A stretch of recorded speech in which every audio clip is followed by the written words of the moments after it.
사도행전 16장 16절에서 25절까지의 말씀을 저와 여러분을 우리 교독해서 봉독하도록 하겠습니다.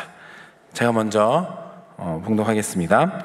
우리가 기도하는 곳에 가다가 점치는 귀신 들린 여종 하나를 만나니 점으로 그 주인들에게 큰 이익을 주는 자라.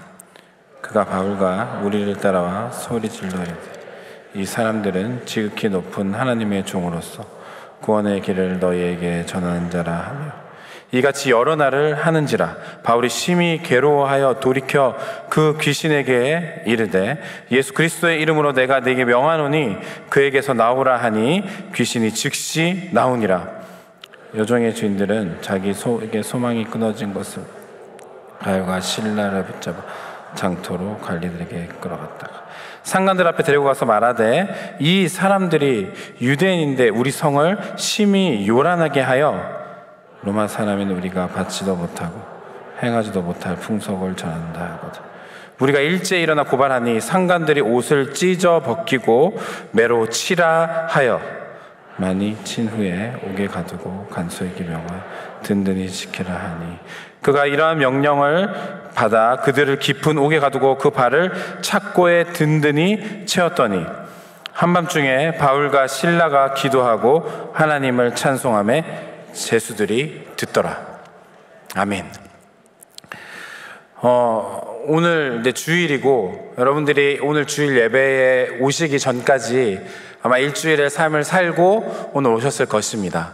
근데 오늘 이 자리에 오기까지 일주일의 삶이 뭐 평탄하고 또 좀 편안하고 이런 삶을 살았던 분도 계시겠지만 아마 이 자리에 앉아 계신 대부분의 여러분들은 쉽지 않은 삶을, 치열한 삶을 살다가 오늘 이 자리에 오신 것 같습니다. 그럼에도 불구하고 우리가 남들은 쉴 수 있는 이 주일에 우리가 하나님을 기억하고 주님 앞에 나와서 지금 예배하기 위해서 이 자리에 앉아 있는 여러분들, 저를 포함하여 여러분들, 우리들은 사실 나름 믿음이 있는 사람이라고 생각할 수도 있을 것 같습니다. 여러분 스스로를 생각할 때도 아마 그렇게 생각하실 수 있을 것 같습니다. 나름 그래도 믿음은 있다. 그러니까 이 자리에 앉아서 예배 드리고 있지 않느냐? 아마 그렇게 생각하실 수 있을 것 같습니다. 이 정도로 나름 믿음이 있다고 생각하고 살아가는 우리들이 우리의 삶을 살아가다 보면 결정해야 하는 중요한 결정들이 눈앞에 놓여있을 때가 있습니다. 인생길을 걸어가다 보면 그 길에 갈림길이 딱 눈앞에 보일 때가 있습니다. 어떻게 해야 할지 우리가 잘 모르겠고 결정이 오락가락하고 할 때 저와 여러분들은 보통 어떻게 하시나요? 기도하지 않습니까? 기도해서 하나님의 뜻을 묻죠. 하나님 어디로 갈까요? 왼쪽으로 갈까요? 오른쪽으로 갈까요? 지금 전진할까요? 멈출까요? 아니면 되돌아갈까요? 이렇게 하면서 하나님 앞에 기도하며 하나님의 뜻을 아마 물으실 것입니다. 이 자리에 앉아 계신 대부분의 여러분들은 아마 그러리라고 생각합니다. 그것이 중요한 인생의 결정이라고 생각한다면 더더군다나 그렇게 주님 앞에 나가서 주님의 뜻을 물으려고 하실 것입니다. 근데 여기서 문제가 있어요. 뭐냐면 저의 인생의 경험을 봐도 마찬가지인데 이런 질문을 하나님 앞에 올려드리면 하나님이 잘 대답을 안 해주신다는 거예요. 하나님이 짜잔하고 나타나셔가지고 왼쪽으로 가, 오른쪽으로 가, 어디 가, 이거 해, 저거 해, 뭐 멈춰, 자세하게 말씀해 주시면 좋을 것 같은데 그렇게 잘 말씀을 안 해 주신다는 것입니다. 우리가 결정해야 할 시한이 점점 다가옴에도 불구하고 하나님이 대답을 잘 안 해주셔서 아마 답답하게 그렇게 그 시간들을 보내시는 분들도 계실 거라 생각합니다. 그러나 우리가 결정은 내려야 하기에 하나님이 말씀해 주시지 않으니까 우리가 그냥 포기하고 그 결정을 내리느냐? 절대 그렇지 않습니다. 하나님이 말씀해 주시지 않는다 할지라도 아마 대부분 주님의 뜻을 묻는 태도로 하나님 지금이라도 얘기해 주시면 제가 순종하겠습니다 라는 마음으로 여러분의 마음을 열고 그리고 그 시간들을 보내실 것입니다. 하나님이 끝까지 말씀해 주시지 않는다 할지라도 신중하게 조심스럽게 이게 하나님의 뜻일 거야 라고 해서 그 결정들을 내리고 여러분들이 그 결정에 의한 행동을 아마 진행하실 것입니다. 그게 우리들의 나름 믿음을 갖고 살아가는 사람들의 일반적인 삶일 거라고 저는 생각합니다. 이렇게 살지 않고 계신다면 예수님을 과연 여러분 믿고 계신지 한번 제가 여러분에게 질문해보고 싶습니다. 우리 안에 예수 그리스도를 향한 믿음이 있고 이렇게 주일에 와서 남들이 다 쉬는 주일에 와서 예배를 할 수 있을 정도의 믿음을 갖고 계신 분들이라면 우리 인생 일대의 중요한 순간이 올 때마다 아마 하나님 앞에 뜻을 묻고 그 뜻대로 살아가려고 노력할 것입니다. 그렇게 어렵게 결정을 해서 우리가 그 결정에 따른 행동들을 진행해서 갑니다. 그래서 일들이 잘 풀리고 이것이 하나님의 뜻이었구나 이렇게 생각되는 순간들이 있는가 하면 또 그렇지 않은 순간도 있어요. 어떤 순간이냐면 그렇게 결정을 신중하게 했는데 잘 안 풀리는 거예요. 때로는 내 이 결정으로 인하여서 내가 감당하기 힘든 고난이 찾아올 때도 있습니다. 고통의 시간이 그 결정으로 인해서 신중하게 내리고 하나님의 뜻을 물으면서 내렸던 그 결정으로 인하여 그 결과로 좋지 않은 일들이 나에게 찾아올 때가 있습니다. 그럴 때 우리는 주로 두 가지의 반응을 합니다. 첫 번째, 제가 저의 욕심과 저의 생각과 저의 판단을 따라 결정을 내렸군요. 주님 죄송합니다. 주님이 지금 저에게 벌을 내리시는 것 같습니다. 주님 저를 용서해 주세요 라고 하면서 결정했던 대로 되돌아가는 그런 반응을 보이시는 분들이 있을 것 같고요. 또 하나는 하나님 제가 하나님이 인도하심이라고 믿고 이렇게 결정해서 여기까지 왔는데 왜 나에게 이런 일을 허락하십니까? 이것이 하나님의 뜻이 맞았습니까? 저는 믿음의 발걸음을 뗀 건데 이게 하나님의 뜻이 맞았습니까? 하나님이 이렇게까지 인도해 놓고서 왜 나에게 이런 일들을 허락하십니까? 라고 우리가 하나님 앞에 질문하고 때로는 불평하고 원망할 때도 있는 것 같습니다. 이 두 가지 중에 주로 여러분은 어떤 것에 어떻게 반응하십니까? 1번입니까? 2번입니까? 우리가 이런 반응을 보이는 이유가 있습니다. 하나님의 뜻대로 결정을 하려고 할 때 주님 앞에 기도하면서 주님의 뜻이 무엇입니까? 우리의 있는 믿음 없는 믿음 다 들여가지고 주님의 음성을 들으려고 할 때 그때에 우리가 마음속에 생각하고 있는 게 있어요. 그리고 상식적으로 아예 전제로 깔고 있는 게 있습니다. 뭐냐면 하나님의 뜻대로 진행이 된다면 고난은 피해갈 수 있다. 모든 일이 술술 잘 풀릴 것이다. 다 잘 될 거야. 고난 정도는 다 피해갈 거야. 그렇게 우리들이 생각하고 전제하기 때문에 그 전제에 벗어나는 일들이 잘 풀리지 않고 어려움이 우리에게 찾아올 때에는 우리가 하나님 앞에 불평불만하기도 하고 회개하기도 하고 하는 반응을 보이는 것 같습니다. 그런데 저의 개인적인 경험을 살펴보건대 하나님의 뜻대로 하나님의 명확한 인도하심대로 우리가 발걸음을 옮겨서 우리의 삶을 살아간다 할지라도 고난이 찾아올 때가 있습니다. 그 결정 때문에 고통이 찾아올 때가 있어요.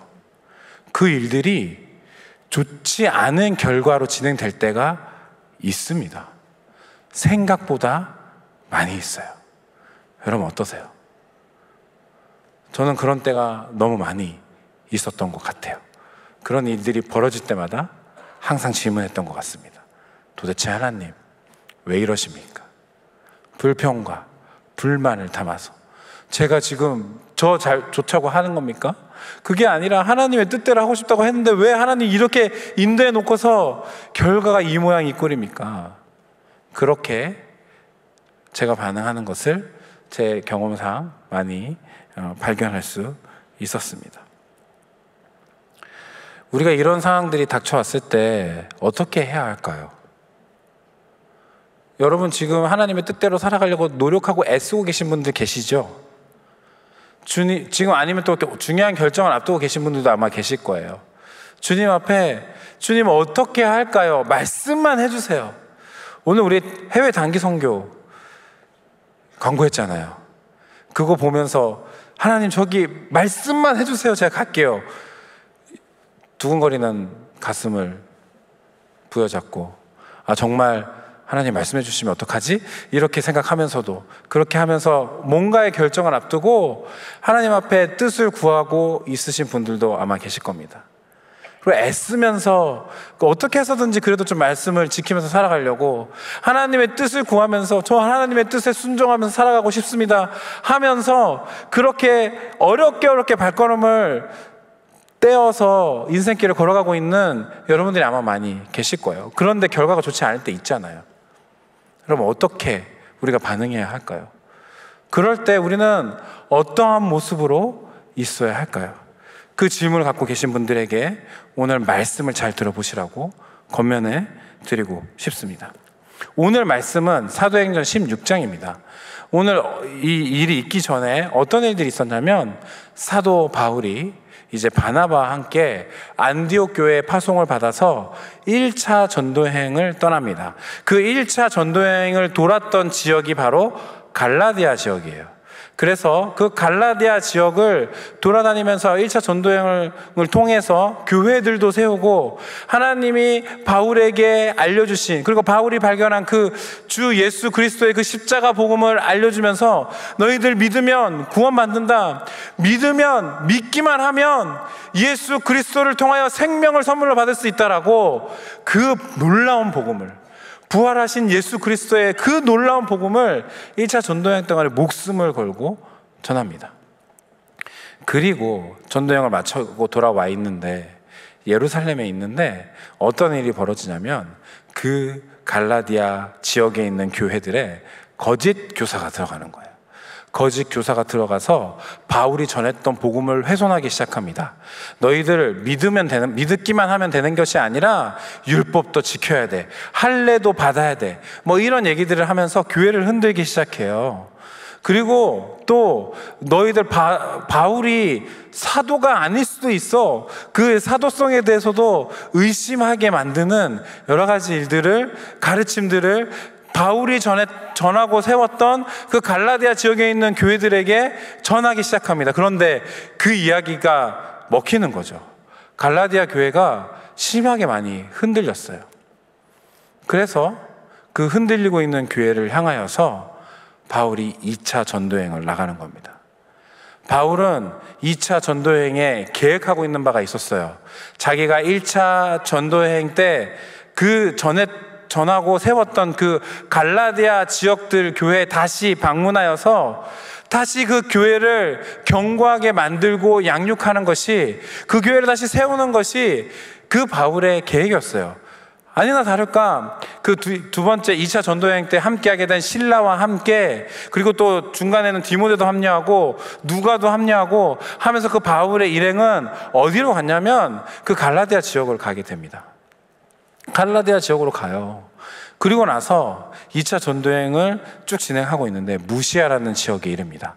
그리고 다시 갈라디아 지역을 돌아다니기 위해선 어디로 와야 하냐면 비두니아라고 하는 지역으로 다시 되돌아와야 돼요.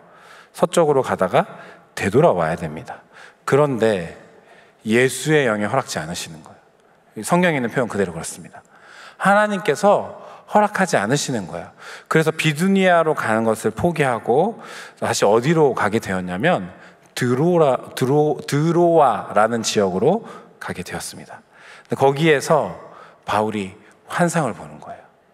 환상을 보면 어떤 환상을 보냐면 마게도냐 사람 한 사람이 나타나는 거예요. 그럼 거기서 뭘 하냐면 와서 우리를 도우라 라고 하는 그 간청이 담긴 환상을 그 바울이 보게 되는 것입니다. 그래서 그 환상을 보고 바울이 바로 그 일행과 함께 마게도냐로 향합니다. 그 마게도냐로 향해서 당도하게 된 곳이 오늘 우리 16장에 나타나는 빌립보라는 지역입니다. 이 빌립보라는 지역에 갔어요. 그래서 복음을 전하기 시작합니다. 루디아라는 평생의 동역자로 삼을 수 있을 만한 사람도 만나요. 그리고 그 사역들이 진행이 되는 것 같았어요. 아마 바울은 하나님이 이래서 이렇게 인도하셨구나 라는 생각을 아마 가지고 있었을지 모르겠습니다. 그런데 기도하러 가는 그 길목에 자기의 눈이 자꾸 가는 한 사람이 있었어요. 누구냐면 귀신 들려 점치는 여종이 하나 있는 거예요. 귀신 들려서 점치고 있는 여종이 있는 거예요. 아마 처음에는 지나다니면서 보면서도 애써 외면하고 신경 쓰지 않으려고 했을 거예요. 왜냐하면 그 사람의 신분은 여종이었으니까요. 종이었어요. 노예였어요. 이 말은 뭐예요? 주인이 있다는 거예요. 그 사람을 소유하고 있는 주인이 있다라는 것입니다. 거기 그 다른 사람의 소유에 바울이 어떻게 손댈 수가 없는 상황이었어요. 그걸 누구보다 바울은 잘 알고 있었을 것입니다. 그래서 그냥 지나쳤을 거예요. 그런데 어느 날 이 여종이 바울을 보면서 계속해서 외치는 거예요. 뭐라 그러냐면 하나님의 종으로서 구원의 길을 너희에게 전하는 자다, 이렇게 외치는 거예요. 이 얘기를 들으니까 바울이 괴로워가지고 참을 수가 없는 거예요. 도저히 지나갈 수가 없는 거예요. 마음이 너무 괴로워요. 그래서 그 여종에게 갑니다. 그리고 귀신을 내쫓아 줍니다. 그 일들의 결과가 어떻게 되는 줄 아십니까? 그 여종의 주인들이 있었대요. 한 사람이 아니라 그 여종을 소유하고 있었던 주인들이 있었답니다. 그 주인들이 바울과 실라를 붙잡습니다. 그리고 관청에 고소하고 그 관청에 고소한 것을 말미암아서 바울과 실라는 옷을 벗김을 당하고 매를 심하게 맞고 감옥에 들어가게 되는 거예요. 오늘까지 여기까지의 이야기의 상황을 다시 한번 정리해 드릴까요? 빌립보로 오는 것은 바울의 계획이 아니었습니다. 바울은 주님의 복음을 전하기 위해서 갈라디아 지역을 다니려고 했지, 빌립보로 오는 거는 바울의 계획이 아니었어요. 그런데 하나님이 억지로 환상도 보여주시고 허락하지도 않으시고 억지로 끌어서 바울의 순종을 통하여서 바울은 빌립보에 오게 된 거예요. 이거는 바울의 계획이 아니라 누구의 계획? 하나님의 계획이었던 거예요. 하나님의 명확한 인도하심이었습니다. 그런데 그 하나님의 명확한 인도하심, 하나님의 뜻하심, 그 가운데 결과가 뭐예요? 감옥인 거예요. 하나님이 인도하셨어요. 하나님의 뜻이에요. 그렇게 해서 빌립보를 향하고 빌립보에서 복음을 전했어요. 그 일들의 결과가 뭐라고요? 감옥이라고요. 하나님의 뜻에 순종했는데, 하나님이 이렇게 인도하신다고 생각하고 하나님의 뜻에 순종하여 그곳에 이르렀고 자신의 계획과는 전혀 없었던 그 일들이 진행이 됐는데 결과가 감옥이라고요. 일이 완전 꼬인 거예요. 그냥 감옥에 갇힌 것도 아니에요. 지하 감옥에 갇혔을 거예요. 심하게 매를 맞고 그런 일들이 있게 된 것입니다. 만약에 여러분이 바울이라면 어떻게 반응하셨겠어요? 어떻게 반응하셨겠습니까? 도대체 하나님 이게 뭡니까? 아마 그랬을 것 같아요. 그런데 오늘 본문이 그 바울의 반응을 설명해 주고 있습니다. 그게 25절이에요. 우리가 읽은 말씀이지만 우리 25절 말씀을 다 같이 한 번 더 한 목소리로 읽어보기 원합니다. 25절 말씀 다 같이 한 번 더 읽어보겠습니다. 한밤중에 바울과 실라가 기도하고 하나님을 찬송하며 죄수들이 듣더라. 한밤중에 감옥에 갇히고 한 밤이 됐어요. 한밤중에 바울과 실라가 기도하고 찬송하며 죄수들이 들었다라고 이야기하고 있습니다. 근데 이 본문에 대한 원문 문장이 있어요. 원문 문장을 거기에 있는 표현들을 그냥 있는 그대로 직역을 하면 이 사실 문장은 이렇게 번역될 수 있습니다. 한밤중에 기도하고 있던 바울과 실라가 하나님을 찬송했다. 그리고 죄수들이 그 찬송 소리를 들었다. 한 번만 더 읽어드릴게요. 한번 잘 보세요. 한밤중에 기도하고 있던 바울과 실라가 하나님을 찬송했다. 그리고 죄수들이 그 찬송 소리를 들었다. 기도와 찬송이 지금 동시간대에 있었다는 게 아니라 그 기도하고 있었다가 그 기도가 찬송으로 바뀌었다라는 이야기를 우리가 이해할 수 있습니다. 이렇게 번역하는 거를 제가 그냥 번역한 게 아니라 약 20년 전, 제가 대학생 시절에 우리 학교 채플 시간에 한 목사님이 오셨어요. 그래서 그 목사님께서 이 구절을 이렇게 해석할 수 있다라고 이야기를 해주시면서 말씀을 전했습니다. 그 말씀이 어떻게 결론이 내어졌는지는 너무 오래전 일이기 때문에 기억이 안 나는데, 이 문장을 이렇게 해석할 수 있다라는 것을 그때 이야기를 들었던 것들은 제가 기억이 납니다. 왜냐하면 그게 너무 궁금해가지고 제가 원문을 찾아봤는데 대학생인지라 이걸 제대로 해석하기가 너무 힘든 거예요. 그래서 그때 당시에 저희에게 헬라어를 가르쳐 주셨던 교수님을 찾아갔어요. 오늘 학교 예배 시간에 이렇게 그 목사님이 말씀해 주셨는데 그렇게 해석할 수 있습니까? 라고 물어봤어요. 그랬더니 그 교수님이 전혀 지체하지 않고 그렇게 해석할 수 있어. 맞아. 그렇게 이야기를 해 주셨습니다.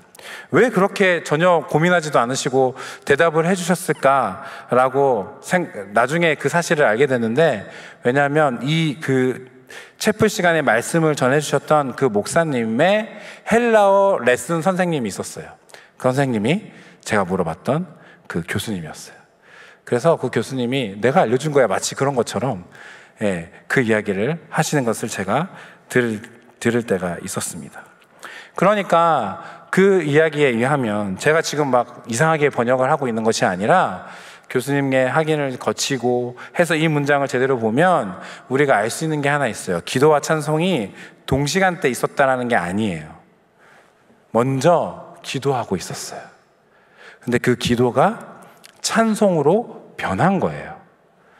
먼저 기도할 때의 그 기도의 내용이 무엇인지 성경에서 정확하게 말해주지 않기 때문에 그 기도가 무슨 내용인지 알 수는 없지만 찬송은 아닌 거죠.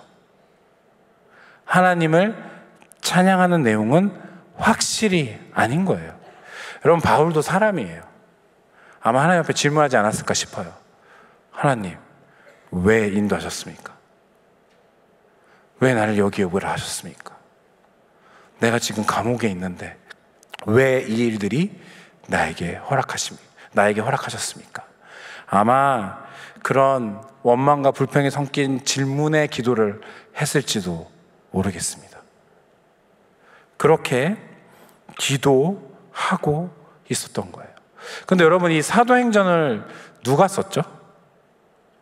사도행전을 누가 썼죠? 누가가 썼습니다. 여러분, 누가복음이 이 사도행전의 저자인 누가가 쓴 복음서예요. 이 누가복음과 사도행전에 보면 오늘 그 바울과 실라가 기도하고 있었다라고 하는 그 기도라는 단어를 사용해서 아주 공통적인 현상을 설명하고 있습니다. 기도하면 이런 일들이 일어나요. 기도를 굉장히 많이 강조합니다. 여러분, 나중에 혹시 찾아볼 기회가 있으시면 요즘에는 성경 앱이나 이런 것들이 잘 돼 있으니까 기도, 누가복음과 사도행전에 기도라고 나오는 단어들을 한번 검색해 보십시오. 그 장면에 어떤 일들이 일어나는지. 오늘은 딱 두 구절만 한번 찾아보겠습니다. 처음은 누가복음 3장 21절 22절입니다. 기도, 누가가 어떻게 설명하고 있는지. 누가복음 3장 21절 22절 다 같이 한번 읽어보겠습니다. 백성이 다 세례를 받을세. 예수도 세례를 받으시고 기도하실 때에 하늘이 열리며 성령이 비둘기 같은 형체로 그의 위에 강림하시더니 하늘로부터 소리가 나기를 너는 내 사랑하는 아들이라 내가 너를 기뻐하노라 하시니라. 예수님이 세례 받으시는 장면이거든요. 예수님이 세례 받으시는 장면은 공관복음서, 요한복음서에 다 기록돼 있어요. 그런데 누가복음에만 아주 독특한 표현이 있습니다. 자세하게 그리고 있지 않지만 누가복음에만 사용되는 표현이 있어요. 그게 뭐냐면 예수께서 세례를 받으실 때에 성령이 임하신 게 아니라 세례를 받으시고 뭐 하실 때? 기도하실 때 하늘이 열리고 성령이 임하고 하늘에서 하나님의 목소리가 들리는 장면들을 볼 수 있습니다. 누가는 기도할 때라고 명확히 이야기하고 있습니다. 사도행전 1장 14절, 그 다음에 2장 1절 2절이에요. 이것도 한번 다 같이 읽어보겠습니다. 시작. 여자들과 예수의 어머니 마리아와 예수의 아우들과 더불어 마음을 같이하여 오로지 기도에 힘쓰더라. 오순절날이 이미 이름에 그들이 다 같이 한 곳에 모였더니 호련히 하늘로부터 급하고 강한 바람 같은 소리가 있어 그들이 앉은 온 집에 가득하며. 오순절 성령 강림 사건이 있는 그때에 마가의 다락방에 120여 명의 사람들이 모여서 한 게 뭐예요? 기도에 힘썼다라고 얘기하고 있어요. 누가는요, 그의 복음서, 누가복음서와 사도행전에서 정말로 기도를 강조하고 있습니다. 성령님이 아무 때나 막 임하시는 게 아니라 기도하고 있을 때 임재하시는 거예요. 기도하고 있을 때 임재하시는 거예요. 이 말씀을 다시 사도행전 16장 오늘 본문에 적용하면 이렇게 되는 거예요. 바울과 실라가 어떤 내용인지 모르겠지만 가능성이 높은 것은 한탄과 불만과 불평이 섞여 있었을 가능성이 높은 그 기도를 올려드리고 있을 때에라도 그 기도 가운데 하나님이 임재하신 거예요. 바울과 실라는 거기에 함께하고 계신 하나님을 보는 거예요. 있는 그대로 보는 겁니다. 그게 그들의 기도를 찬양으로 바꾸게 만드는 것입니다. 여러분, 하나님을 본다라는 게 지금 나와 함께하고 계신 하나님을 있는 그대로 바라본다라는 게 이렇게 중요합니다. 정말로 중요해요, 여러분. 왜냐하면 우리가 하나님의 뜻대로 살아가는 삶을 살겠다고 결단하기도 하잖아요. 우리 마음속에 하나님, 이 세상에 어떠한 일들이 있다 할지라도, 사람들이 내게 어떠한 반응을 한다 할지라도 저는 이를 악물고 이 믿음의 길을 걸어가겠습니다 라고 선언할 때가 있어요. 결단할 때가 있어요. 근데 우리는 연약한 인간인지라 그 결단이 오래 가지 못할 때가 많습니다. 지쳐요. 왜요? 이 세상이 우리를 가만두지 않거든요. 바울과 실라를 하나님의 인도하심을 받아온 그 바울과 실라를 감옥에 집어넣듯이 우리들을 가만두지 않아요. 우리의 대적자 마귀는 우리를 하나님의 뜻 안에서 하나님의 인도하심을 받아 그 인생길을, 믿음의 길을 걸어가는 것을 가만두지 않습니다. 공격합니다. 때로는 우리에게 고통을 줍니다. 고난을 줍니다. 그렇게 해서 얻고자 하는 목적이 뭐예요? 우리를 그 길에서 이탈하게 만드는 거예요. 우리는 그 길에서 지쳐서 넘어지고 쓰러질 수밖에 없어요. 여러분, 그것을 다 견디고 나는 내 힘으로 걸어갈 수 있다, 우리 중에 그런 사람 아무도 없습니다. 불가능합니다. 저도 마찬가지예요. 저는 제 삶을 하나님 앞에 드린 사람이잖아요. 여러분 앞에서 이렇게 말씀 전하고 있지만 목사잖아요. 제가 그냥 목사 한다고 했겠어요? 얼마나 신중하게 하나님의 음성 들으면서 내 인생을 향한 하나님의 뜻이 이거구나 하면서 내 삶을 들여서 이 삶을 지금 걸어가고 있잖아요. 제가 그냥 욱하는 마음에 그냥 감정적으로 결정했을까요? 아닙니다. 정말로 이것이 하나님의 뜻이 맞구나 하는 마음으로 지금도 그 길을 걸어가고 있어요. 그런데 그 길을 멈추고 싶을 때가 한두 번이 아닙니다. 그만하고 싶을 때가 한두 번이 아니에요. 내가 뭐 하자고 지금 이걸 하고 있는 거지? 왜 나에겐 이런 길들을 걸어가고 있는데 왜 하나님이 나에게는 조금 사역하기 편하게 집중할 수 있는 환경을 허락해 주시지 않지?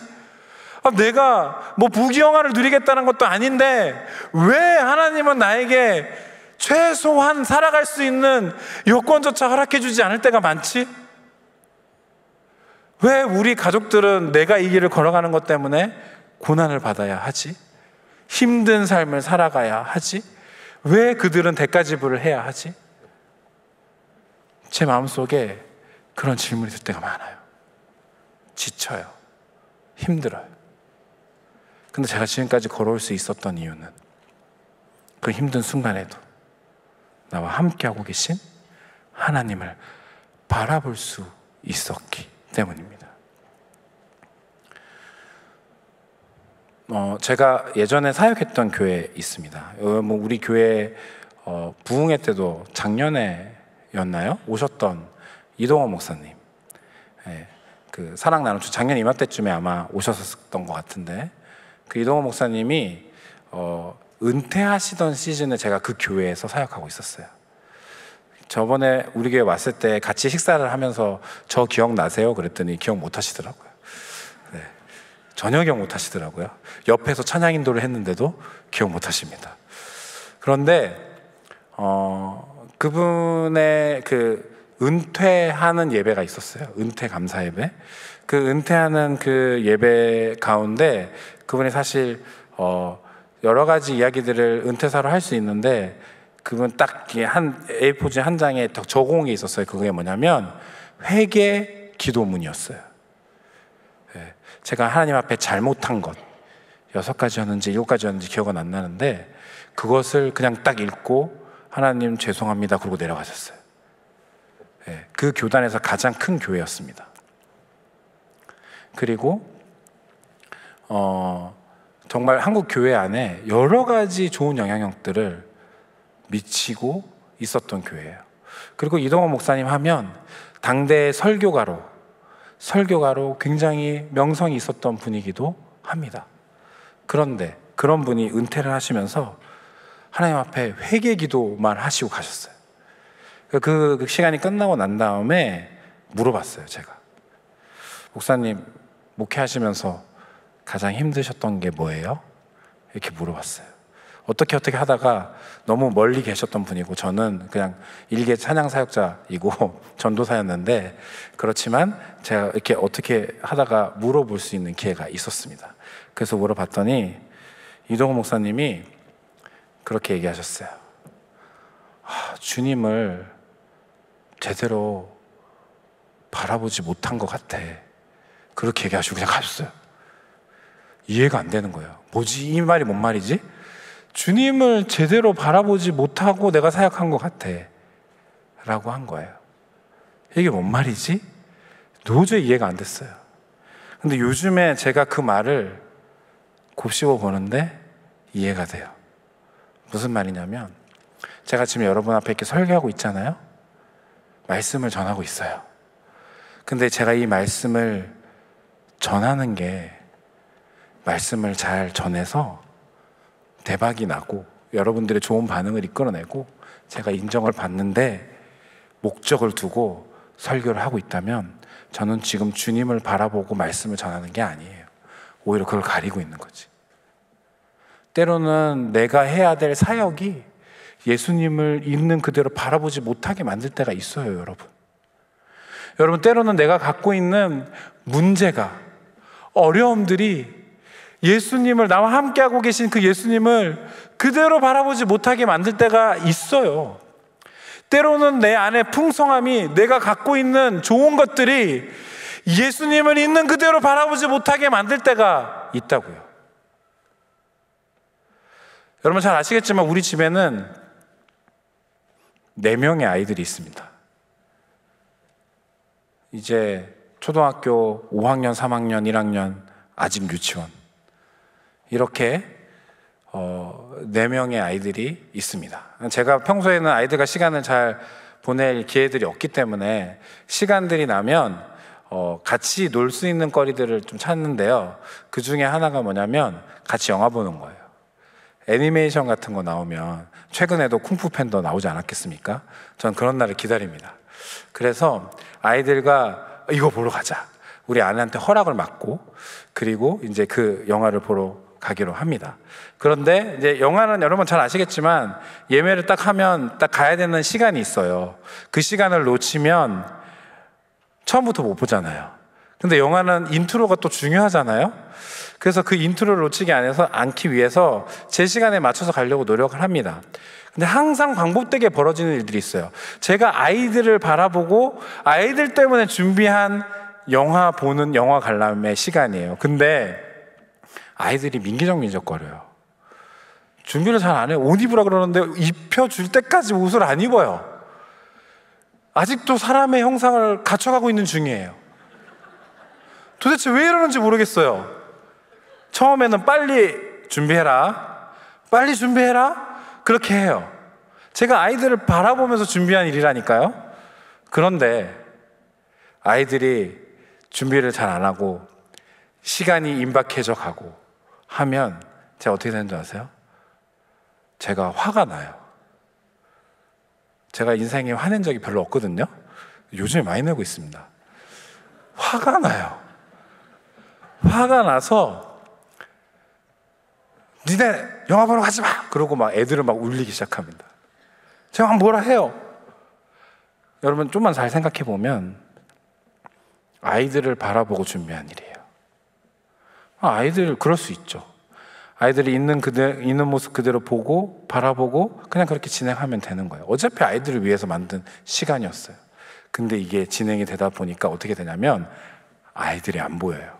영화 시간 때문에, 고작 그 인트로 때문에 아이들이 바라보고 시작했던 일이 아이들이 보이지 않는 일로 바뀌어 버리는 거예요. 우리의 삶에서 예수님을 바라본다는 건 이렇게 중요한 거예요. 우리의 삶에서 예수님을, 나와 지금 동행하고 계신 그 예수님을 그대로 본다는 것은 이만큼 중요한 거예요. 하물며 감옥에 갇혀 있었던 바울과 실라가 찬양을 할 수 있게 만드니까요. 인생에 여러 가지 문제가 닥쳐오고 때로는 너무 좋은 일들이 많이 닥쳐서 우리 삶에 제대로 걸어가는 것을 잊어버리고 지치고 그 자리에 좌절하고 무너지고 있는 우리들을 끝까지 그 길을 걸어갈 수 있게 만들어주는 게 바로 뭔지 아십니까? 내 옆에 동행하고 계신 예수님을 보는 것입니다. 하나님의 뜻대로 살아가겠다고 매일매일 결단하지만 우리는 연약한 인간인지라 주저앉을 수 있기 때문에 그래요. 충분히 그럴 수 있습니다. 좀 오래 버티고 그 다음에 이 결단이 오래 가고 짧게 끝나고 하는 차이가 있을 뿐이지 모든 인간은 그 결단을 자기의 힘으로 끝까지 유지할 수 있는 능력이 없습니다. 하나님 그걸 우리보다 더 잘 알고 계십니다. 그렇기에 우리와 동행하시는 거예요. 그래서 우리가 힘들 때마다 나 좀 봐라, 나 좀 봐라, 이렇게 말씀하시는 겁니다. 여러분이 여러분의 시간을 들여서 주님 앞에 나서 이렇게 예배 드립니다. 예배할 때 저는 저와 여러분들이 그 예수님을 만나길 기대합니다. 여러분이 순모임 하잖아요. 다락 모임 하죠. 그 안에 가서 예수님을 바라볼 수 있어야 돼요. 나와 동행하고 계신 그 예수님을 발견하고 바라보는 거예요. 그것으로 힘을 얻어 다시 한번 믿음의 길을 걸어가는 것입니다. 우리가 모여서 예배 드릴 때마다 수요 예배든 금요 성령 기도회든 그 자리에 모여서 오늘 되게 찬양이 좋네, 말씀 기네, 뭐 이런 게 아니라 여러분 그 자리에 앉아서 나와 함께하고 계신 예수님을 발견하고 가야 여러분 살아갈 수 있을 거 아니겠습니까? 여러분 그래야 우리가 살아갈 수 있는 거 아닙니까? 어디서 그 힘을 얻겠습니까? 제가 여러분에게 그 힘 드릴 수 없어요. 여러분 그 함께하고 계신 예수님을 바라봐야지 이 치열한 삶을 살아갈 수 있는 것입니다. 결국 하나님의 뜻대로 살아가는 믿음의 삶, 이거는 나의 일이 잘 풀리고 성공 가도로 달리는 그런 삶이 아닙니다. 어떤 순간이 나에게 찾아온다 할지라도 나와 동행하고 계신 주님을 바라보는 삶, 그것이 바로 믿음의 삶입니다. 그것이 바로 하나님의 뜻대로 살아가는 삶입니다. 여러분, 하나님, 나와 동행하고 계신 그 주님 바라보지 않으시겠습니까? 그 주님을 발견하고 싶지 않으십니까? 우리가 예배 때 무엇을 구하겠습니까? 하나님, 오른쪽으로 갈까요? 왼쪽으로 갈까요? 그거 구하시겠습니까? 하나님, 어떻게 어디에 투자해야 제가 떼돈을 벌 수 있을까요? 그런 거 기대하십니까? 아니요. 내 삶을 여전히 이끌어 가고 계신 예수님을 바라보십시다. 그것이 우리에게 승리의 삶을 허락해 줄 것입니다.